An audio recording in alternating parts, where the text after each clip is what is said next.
Welcome back to the Heft Training app. Today we have Tabata Tuesday, one of my favorite styles of workouts. Tabata, if you're not sure, is a great and efficient way to not only increase your overall fitness, but it's a great way to shed fat and burn lean muscle. So the way it works is like this. 20 seconds on, 10 seconds off. You're going to follow that 20-10, 20-10 for a total of 4 minutes. However, rather than doing the same exercise for 4 minutes following 20 seconds on, 10 seconds off, we're going to have two. We're going to do couplets. So we've got 4 sections, A, B, C, and D. Each section, you've got 2 exercises, and you're going to flip-flop between them both following that interval. 20 on, 10 off of exercise 1, 20 on, 10 off of exercise 2, and you keep going back and forth until the 4 minutes is up. Then you'll rest for 60 seconds in between each section, A, B, C, D. Then you'll rest for a full 2 minutes after you've completed one full round, and you'll repeat the same thing all over again. So let's talk about it.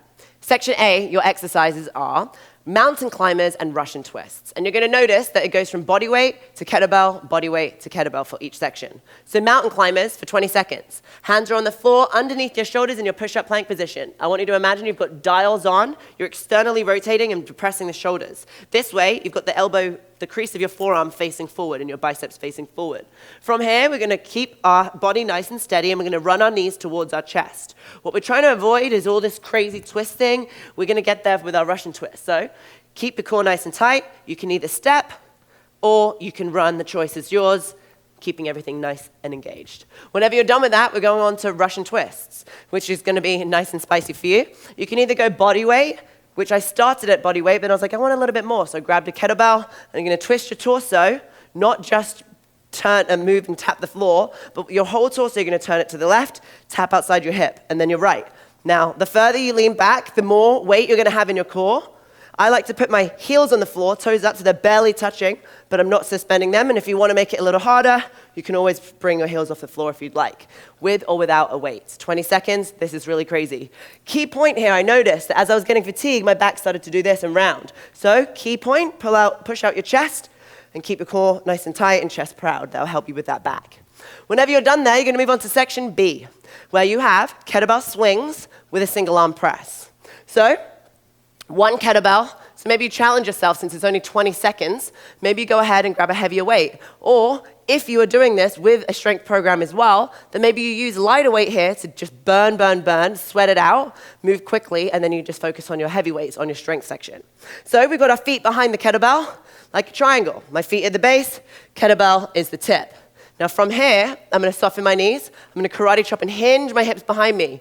Nice bend in the knees, nice chest, it's nice and parallel to the floor almost. We're going to go ahead and grab the handles of the bell, tilt it towards you, but we're not done yet. Once you get here, I want you to see from the side, I'm not ready. So my hips are high, hamstrings are engaged, ready to go, but I need to lock in my lats. So I need to imagine trying to snap that handle, which in turn is going to help me lock it in. From here, we're going to hike to the highest point of the triangle in between your legs now, meaning your crotch. And then once you receive it, you're going to drive it. Inhale, exhale. Inhale, exhale. Notice how my hips are going back and forth. The further we send the hips, the more space we have to generate power till you're in the upright position. If you don't hinge much at all, then guess what's going to happen? As you thrust forward, you're going to go too far and you're going to feel it in your lower back. You should feel this in your glutes and in your hamstrings, not your lower back first, okay? So that's what we've got for 20 seconds. Whenever you're done, you're going to go for a single arm press. So maybe use a lighter kettlebell here, bringing it up into your front rack position, one hand in, lock it in nice and tight. I'm going to give you an option here. Whether you want to do 2 reps on the right, 2 reps on the left, 5 reps on the right, 5 reps on the left, up to you. Or every time you see a single arm press, you stay on the right side for 20 seconds right here, which is a strict press using just your arm. Or you can go for a push press where you go dip and drive, creating momentum from the lower body to help generate power to send the bell up to above the head.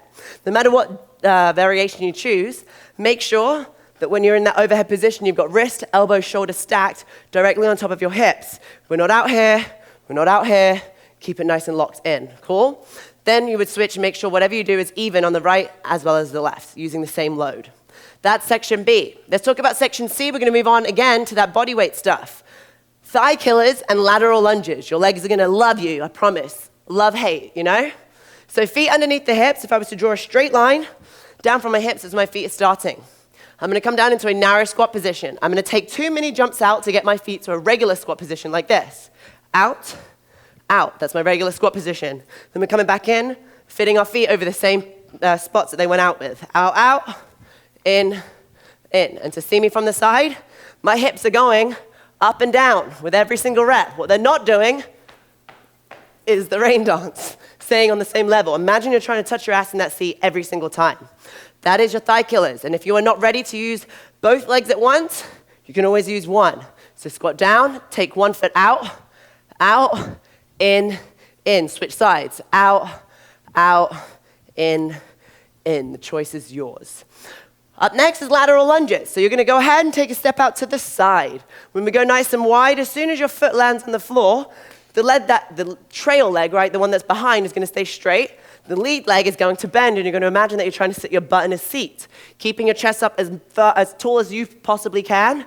Drive off that foot, and then go to the other side. So from the front, out, in, and in. That's what you've got. It's prescribed as body weight, but if you want to pick up a weight, you can. Maybe you want to put a barbell on your back, grab a kettlebell, whatever you want to do. It's totally up to you. That's your lateral lunge. Section C, that's that. Section D, you have a snatch with a windmill and a clean and press. So a snatch with a windmill, let's talk about it. There's many different ways to do this. I'm going to show you one variation here today. So a kettlebell snatch, which you saw yesterday as well, feet are going to be softened. We are going to go ahead and switch up the style of snatch that we do. So yesterday, we went for a hinge snatch, where the kettlebell was in front of us.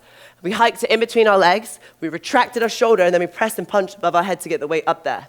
Today, we're gonna do something that we call a standing clean, or a strict clean, which is in a squat position versus a hinge. So option 1, which we did yesterday, hinge. Option 2, squat, butt down, chest up. From here, it's almost like doing a clean, where we're gonna stand up, spiral, and catch it in a front rack position. But rather than catching it here, we're going to catch it over the top of our head, which means if we want this to land higher, we have to create more power, right? So butt down, chest up, the same idea, but we're going to finish up top. Wrist, elbow, shoulder stacked again, ribs are tucked in, core is nice and tight. Whenever you're done with your snatch, as soon as you pick it up, if I have the kettlebell in my right hand, I'm going to pivot my feet towards the left. Okay, so 45 degrees. Now from here, I'm going to lock out my back leg, I'm going to soften my front leg, and I'm going to hinge. I'm going to send my hip out to the side. But there has to be rotation in the shoulder.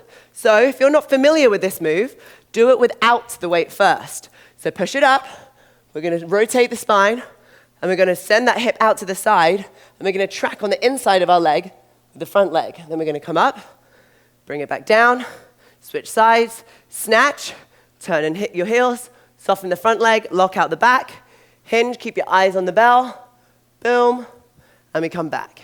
Now with a kettlebell, here's what it looks like. One kettlebell, oh, that's not what we're going for. We're going for a strict snatch. One kettlebell standing snatch, turn, soften the knee, hinge the hips, go down as far as you feel comfortable, drive up the heels, and then start again on the other side. Switch hands, all the way down. We've got one snatch, turn, soften the front knee, lock out the back, hinge the hips, send it out. Go down as far as you can, keeping your eyes on the bell, and then switch sides. That's what you have for the first exercise. Next exercise is going to be a clean and press. You can choose. If you did a strict press for section B, I want you to do a push press for section D. So, one clean, and I'm going to give you choices here.